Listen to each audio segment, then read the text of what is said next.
네, 시작하겠습니다. 양적학은 총 몇 개의 그 큰 표대가 있다고 했냐면 6개. 네, 와 기억하고 계시네요. 2개네. 네, 두 두 개는 개네. 아니야. 네 맞아요. 두 개네. 이게 나뉘었어요.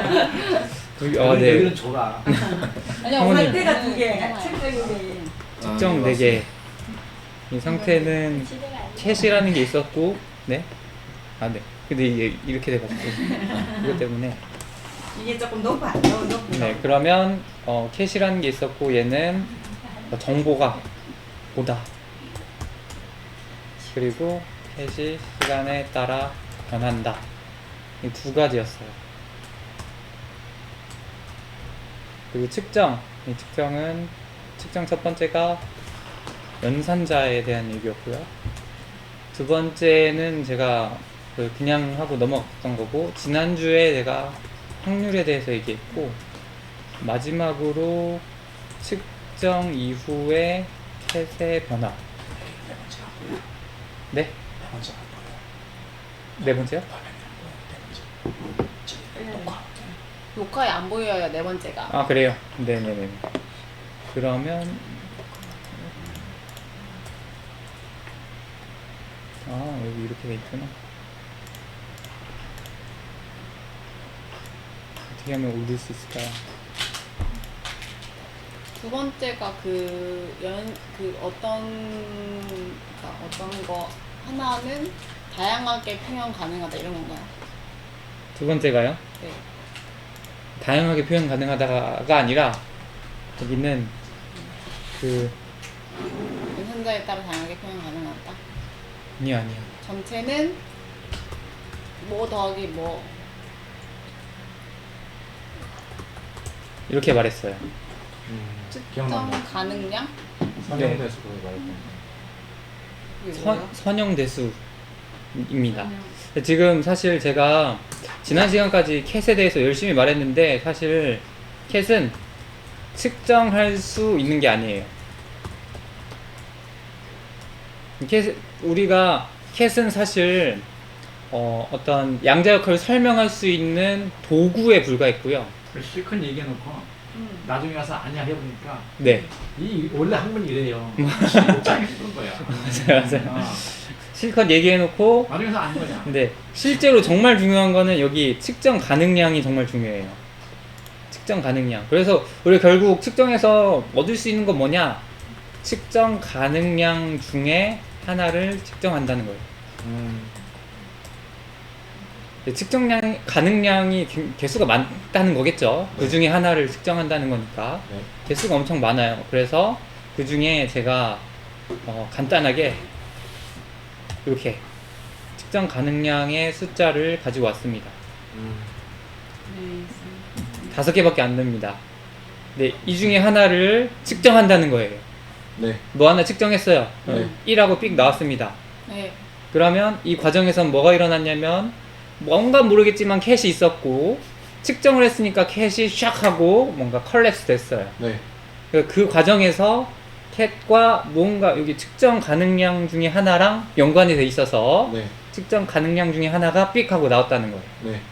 근데 이 과정이 양자역학을 설명하는 굉장히 다양한 아주 기본의 토대입니다. 아주 기본 토대예요. 네, 뭐 지금 여러분들이 양자라고 하는 말을 다시 돌아가 보면 네. 결국 띄엄 있는 에너지라고 네. 말할 수 있어요. 네. 이 띄엄 있는 에너지는 결국 둘 중에 하나로 구분하거든요. 하나는 연속적인가, 불연속적인가. 띄엄 있다는 건 좀 이해가 불연속적이에요. 불연속적이란 뜻이에요. 이게 불연속적 디지털이다. 네네네. 아날로그가 아니다. 아날로그 아니에요. 실제로 아날로그라고 생각했던 것들도 정말 자세히 신비하게 이렇게 들여다보면 다 디지털이었던 거예요. 네. 다 뭔가 띄엄 있었던 것이다. 이것을 어떻게 생각을 했냐면, 네. 수소 원자에 대해서 이야기하려고 해요. 수소 원자는 1900년대쯤에 사실 사람들이 생각했던 원자의 모형인데요. 네. 이제 말씀하셨듯이 그냥 다 이상적으로 있는 거예요. 머릿속에 있는 어떤 무언가. 수소 원자는 이럴 것이다. 근데 이 수소 원자는 굉장히 가벼운 원자 중에 하나입니다. 가운데 플러스 전하가 하나 있고 주변에 전자가 이렇게 돌고 있는 형태의 수소 원자 모형이 있었어요. 네. 이걸 어떤 과학자가 만들어 냈습니다. 네. 제가 한 중간쯤에 얘기했듯이 태양이 중간에 있고 네. 지구가 이 주변을 돌고 있는 것처럼 수소 원자도 여기 원자에게 플러스 하나 있고 전자가 주변에서 이렇게 삥삥 도는 모형일 것이다 라고 이야기를 했어요. 근데 이 모형에 문제점이 굉장히 많이 있는데 단편적인 문제로는 물리학에서는 원운동을 하면 네. 얘가 속도가 변해요. 이게 등속으로 원운동 하더라도 속도가 변합니다. 근데 여기서 말하는 속도는 왜 그러냐면 속력과 방향을 가지고 있어요. 아, 그러니까 네. 변할 수밖에 없네요. 네. 방향이 네, 변하니까. 방향이 변하니까 도는 등속 거는 원운동은 속도가 변해요. 근데 여기 가서 속도가 변한다는 것은 사실 뭐 가속이든 감속이든 다 여기서는 가속도가 있다고 말합니다. 속도의 변화가 있으면 가속도가 있다고 말해요. 네. 속도가 변하면 가속도가 있다고 말하고요. 네. 가속도가 있으면 이 전자가 에너지를 잃어요. 그 일을 했으니까. 근데 뭔가 힘을 받거나 이게 속도가 변하면 에너지를 쓰게 되는 건데 네. 에너지를 쓰면 당연히 이 전자가 다른 곳으로 뭔가를 방출한다고 생각하는 거예요. 운전하신 분 이해 잘하겠네. 네? 운전하신 분이 이해 잘하겠네. 아, 네네네네. 그럴 것 같아요. 에너지를 잃어요. 뭔가 가속을 계속 유지하려면 연료를 계속 떼어야 된다는 생각으로 하시면 돼요. 근데 그때마다 엑셀레이터를 더 밟아줘야 되는 거예요. 네, 그렇죠, 그렇죠. 그리고 운전할 때 이게 휙 돌 때는 오히려 브레이크보다 약간의 엑셀레이터가 필요한 가속력이 필요할 때가 있잖아요. 오히려. 네, 네. 회전할 때는.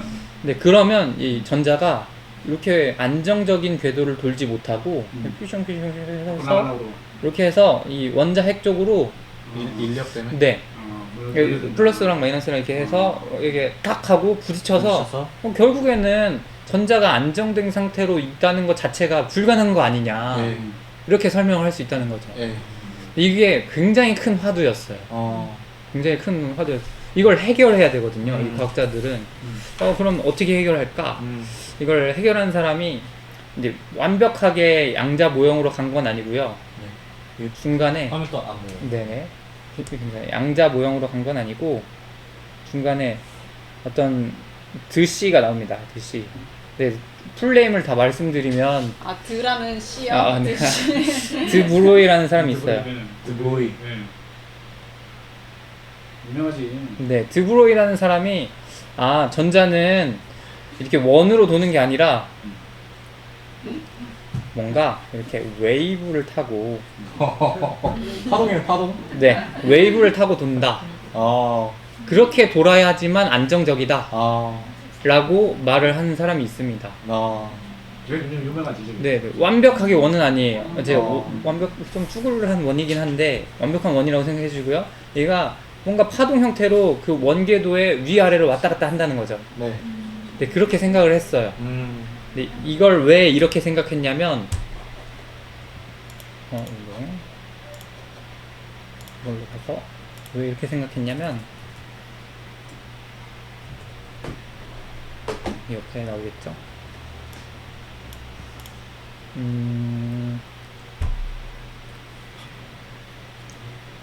스펙트럼을 설명하기 위해서 빛이요? 네, 그렇게 됐습니다. 화장 그거 말하는 수소 기체가 들어있는 어떤 물질에 빛을 내가지고 강제로 빛을 내요. 그리고 분광기라는 장치를 이용해서 네. 수소 원자에서 어떤 빛이 나오는지를 확인해 본 거예요. 근데 햇볕을 분광기로 보면 스펙트럼이 빨주노초 파나보 이게 선명하게 나타납니다. 네. 그러니까 뭐라 해야 되냐면 무지개 색깔. 잘 퍼져요. 잘 펼쳐집니다. 무지개 색깔로 자연스럽게 펼쳐지는데 나눠지는데. 이 수소 기체가 들어있는 곳에 불빛을 내 가지고 그 불빛을 분광기로 보면 네. 띄엄띄엄하게 선만 보여요. 나머지는 다 검정색입니다. 아. 그러니까 수소랑 부딪혀서 나오는 빛을 본다는 거예요. 그렇죠, 그렇죠. 아. 수소 내에서 나오는 빛을 봤더니 태양에서 나오는 빛과는 다르게 띄엄띄엄 나온다는 거예요. 수소의 빛을 비춰서 나오는 걸 보는 거예요? 아니면 수소의 빛이 나오나요? 수소에서 빛이 나오는 거예요. 수소에서 어떻게 빛이 나고? 발광시켰다는 거. 네. 빛이 나오게 했어. 원래 모든 물체에서는 빛이 나오나요? 모든 물체에서 원래 빛이 나와. 원래 오른쪽에서 빛 나오는 거야. 그 열과 빛으로 원래 다 모든 에너지 사라져. 수학수학생 그 모르는구나. 네. 알겠다. 좀 아까 발광기라고 말씀. 모든 물체의 빛을 확인하는 거예요? 이거는 아주 중요한 질문인데요. 모든 물체에서 빛이 나온다고 하잖아요. 네. 오. 이걸 우리가 아주 많은 곳에서 경험했어요. 그러면 궁금한 게 어떤 네. 물체를 볼 때 아, 네네. 우리가 빛을 이렇게 반사시켜서 봐요? 그냥 그 물체에서 빛이 나오는 물질에서 빛가 나온다니까. 물질에서 빛이 나와요. 하늘의 별이 태양빛이 비춰서 온다고 생각하는 사람이 많아. 그렇죠. 근데 별 자체가 빛을 내는 거야. 근데 실제로는 그리고 저희도 빛을 냅니다. 가시광선, 비가시광선 따져야 되잖아. 네, 저희도 다 빛을 내요. 네, 물질은 그러니까 다 빛을 내. 여기서 말하는 그 과학자들이 말하는 빛은 빛의 속도로 움직이면 다 빛이에요. 우리가 볼 수 빛이- 있는 빛만 빛이 아니고 볼 수 없는 영역인데 비가시광선. 속도도 그러니까 다 속도가 빛의 속도로 간다면 다 빛이에요. 그러니까 빛의 개념이 더 확장되는 거죠. 우리가 눈으로 볼 수 없는 것도 빛이 있어요. 대표적인 예시가 리모컨, 적외선으로 뭔가를 통신하는데 네. 이게 우리 눈에 보이진 않지만 집에 가서 한번 해보시면 핸드폰 카메라로는 보여요. 나가는 게. 네, 이게 나가는 게 이용하는 보이거든요. 근데 이 적외선도 빛의 속도로 이동하는 거고 걔도 빛이에요. 그걸 이용한 게 우리 열 감지 센서. 야간 우리 투시경. 코로나 상황일 때 많은 사람들이 뭐 화상 카메라 앉아가지고 내 온도가 높나 안 높나 이걸 확인한 것은 내 몸에서 나가는 빛의 양을 어떤 감지기가 감지해서 얘가 36.5도야, 얘가 39도야 위험해 라고 생각한 것을 이용한 거예요. 온도계 말씀하시죠. 네, 그렇죠, 그렇죠. 네, 저도 빛을 내고 있는 겁니다. 모든 물체는 다 빛을 내고 있어요. 난 태양에 나오는 빛이 이렇게 반사돼서 이렇게 오는 줄 알았어. 그렇지 않아요. 수학생이라는 거야. 그거는 우리가 보이는 빛. 그것도 그렇죠, 맞아요. 그렇죠. 그것도 있긴 있죠. 있죠. 그걸로도 보고 이 물체 자체에서 나오는 걸로도 보는 건가요? 네네네. 그래서 우리 도구를 활용하잖아요. 우리의 감각 기관으로 음. 관찰이 불가능한 영역은 도구의 힘을 얻어가지고 그렇죠. 관찰 영역으로 끌어오잖아. 네네네. 그 초등학교에서 그런 거 가르치나? 예, 그럼요. 저희가 루페를 사용을 해요. 개미를 관찰할 때. 아, 돋보기. 그렇구나. 제가 이런 거 알려주죠. 아. 얘들아. 아, 죄송합니다. 또 하세요. 네네. 네. 어쨌든 지금 다시 아, 너무 중요한 거예요. 초등학교에서 루페. 네, 제가 지금 강조하고 싶었던 것은 수소에서 나오는 빛을 분광기를 통해서 봤더니 띄엄띄엄 있었다라는 거죠. 띄엄띄엄 있었다라는 것을 해석하려면 전자가 연속적으로 분포할 수는 없고 뭔가 맞아요. 특정한 궤도에서만 돌 수 있는데 특정한 궤도에서 원운동으로 형태를 돈다면 이렇게 퓨징해서 원자핵과 부딪히니까 존재할 수 없고 드보로이라는 사람이 파동 형태로 돌아야지만 안정해 라고 설명을 했더니 이게 기가 막히게 여기가 한 마이너스 13.6 일렉트로볼트라는 어떤 구체적인 숫자가 있어요. 이 파란색으로 그려진 원 궤도로 운동했더니 정확하게 이 13.6이라는 숫자를 뭔가 계산을 해서 나오게 됐다는 거죠. 맨날. 그러면 드보로이가 맞네. 이 사람이 생각한 그 철학이 맞고 그럼 이 숫자로도 다 증명이 됐으니까 완벽하게 맞을 거야 라고 생각을 했습니다. 예, 여기에서 이게 1900년대 초반에 생각했던 원자의 모형이에요.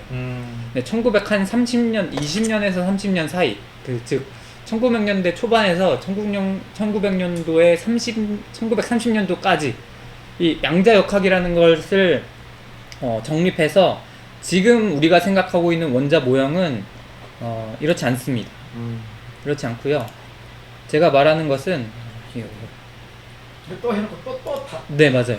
다른 또 걸로 아니다라고 네, 또 하는 아니에요. 거예요. 지금 말하고 하는 이게 1920년에서 30년이라는 얘기가 나왔을 때부터 좀 네, 이게 뭔가 걱정이 됐거든요. 이게 왜 그러냐 하면 저희 항상 그래. 그 100년 동안에 굉장히 많은 발전이 일어났거든요. 근데 이 과정을 제가 발전이 일어나서 결국 맨 마지막에 정립된 것을 맨 처음에 말씀드렸던 거예요. 맨 처음에 말씀드렸던. 그래서 맨 처음을 말씀을 드렸던 거고 맨 처음에 뭘 말씀하셨죠? 근데 이제 뭐 6개. 아, 상태 측정. 네네네. 네네. 그러면 파동 형태가 아니라는 거예요? 이게 그렇게 왜 설명하면 안 된다라는 거예요. 그 무언가네. 무언가는 지금 어떻게 말하냐면 이 원자 핵이 있어요. 중심이라고 생각하겠습니다. 그리고 이쪽이 거리예요. 이 원자 핵이 여기 있으면 이렇게 가면 갈수록 넓어지는 거죠. 그리고 전자를 측정할 확률이라는 것으로 이해를 해요. 확률이라는 것으로 이해하고 제가 무언가 한 구체적으로 숫자를 적을게요. 한 1이라고 숫자를 적겠습니다. 네. 네, 원자핵에서 가까이 가면 이 확률이 줄어요. 그리고 1에서 갑자기 엄청 확률이 높고 그리고 다시 거리가 넓어지면 확률이 작아집니다. 그러면 어떤 형태에서 전자를 측정했을 때 거리가 1인 곳 근방에서 측정할 확률이 좀 높아져요. 여기에서는 측정을 하더라도 거의 일어나지 않고 여기도 측정하더라도 거의 일어나지 않아요. 그러면 우리가 지금 알고 있는 원자핵의 모형은 실제로는 원자핵이 중심에 있고 무언가는 모르겠지만 전자가 이쯤 어딘가에 있어 라고밖에 설명할 수 없는 거예요. 왜냐면 확률적으로 존재하거든요. 얘가 여기에서 삑 하고 측정할 수도 있어요. 근데 지금 말하고 싶은 것은 전자의 어떤 것을 측정한 거냐면 전자의 위치를 측정한 거예요. 위치를 빡 하고 측정했더니 여기에서 측정될 수도 있어요. 아주 조그만 확률이 있거든요. 그렇지만 이 전자가 제가 말하는 여기 거리 1 이라는 곳에서 측정될 확률이 좀 더 압도적으로 높아요. 그러니까 거기서밖에 측정이 안 된다라고 설명을 하는 거예요. 압도적으로 높지만 그렇다고 해서 꼭 거기가 100%냐? 그건 또 아니에요. 그러나 100%에 가까운. 가까운 곳이죠. 압도적으로 높아요. 근데 이제 이걸 좀 계속 하다가 여기 지난번에 노벨상 받은 사람 누구야? 셋이 있잖아. 아, 그렇죠. 응. 그것까지 가려면 그러니까 그거를 빨리 저희가 알려줘야. 노벨상을 받을 수는 없잖아요. 그 노벨상을 설명을 해줘야 그게 가장 핵심일 텐데. 그렇죠, 그래서 그렇죠. 어떻게 가요? 그러니까 이제 그걸 요약해서 알아보면 차근차근. 그래서 차근차근 해야죠. 그러니까 그거를 요약해서 거기까지 빨리 가가지고. 그렇죠, 가야지. 저거 가려면 한참 걸리는데. 네, 맞아요. 어. 근데 네, 우리가 잘 못 알아들으니까. 맞아요. 우리가 그래서 그걸- 조금씩 나가는 거야. 이게 학생이 형편없는 거야. 저도 빨리 아니, 하고 저희 싶은데 많이 알았어요. 그게 굉장히 많이 하는 거야 지금. 맞아, 맞아. 저희가 이거 상태두개 측정 4개를 말할 수 있다는 건 맞아. 맞아요. 대단한 거야. 건너뛰면 스콜라적 끼어서 안 돼. 그렇지. 그러니까 기사- 이런 곳에 맞아요, 좀 맞아요. 익숙해져야 제가 이렇게 생각하면 익숙해져야 그 나중에 지식이 훨씬 더 정확해지고 네. 느껴지는 바가 훨씬 더 강력하다고 이 선생님이 생각하는데 이러셨어요. 이거를 활용을 하는데 왠지 모르고 그냥 하는 사람들 많다고. 그치. 전문가 중에서. 그렇죠, 그렇죠. 잘 모르고 해요. 유튜브 보면은 정확하지 않게 막 정보 전하는 사람이 너무 많아.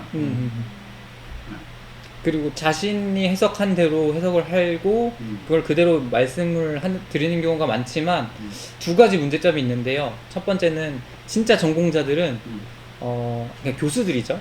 교수들은 대학교 내에서만 이걸 가르쳐요. 그러니까 유튜브에 공유 안 하는 거. 네네네. 그리고 왜 그러냐면 이걸 받아들일 수 없다고 이미 생각을 하는 거예요. 기초적인 더 지식이 많이 필요한데 아니요. 그것을 못 알아들으니까. 네. 본인들이 다 설명할 수 있긴 하지만 시간 너무 오래 걸리고 그걸 내가 말하기가 어려우니까 그런 거고 그래서 정말 전문가들이 나와서 대중들에게 강연을 한다고 하더라도 쉽게 많이 의미상으로만 하고 실제로 이런 내용들은 가르쳐 주지 않는 거예요. 어려워서. 네. 교회도 마찬가지야. 맞아. 바르게 하면은 교회는 성도들이 안 들어. 맞아요. 역사는 얼마나 쉽게 잘 해요. 벌거벗은 한 목사 같은 거.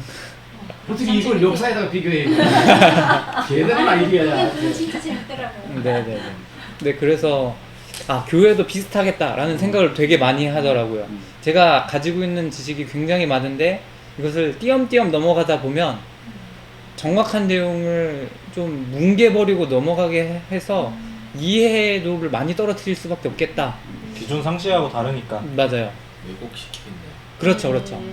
사실 되게 많이 왜곡시켰어요. 제가 지금 말씀을 드리는 이 내용들도 왜곡을 엄청 많이 시켰어요. 우리 상식에 맞춰서 해줘야 네. 되니까. 그래서 양자역학 유튜브에 설명하는 사람 보니까 자기가 한두 시간 설명하거든요.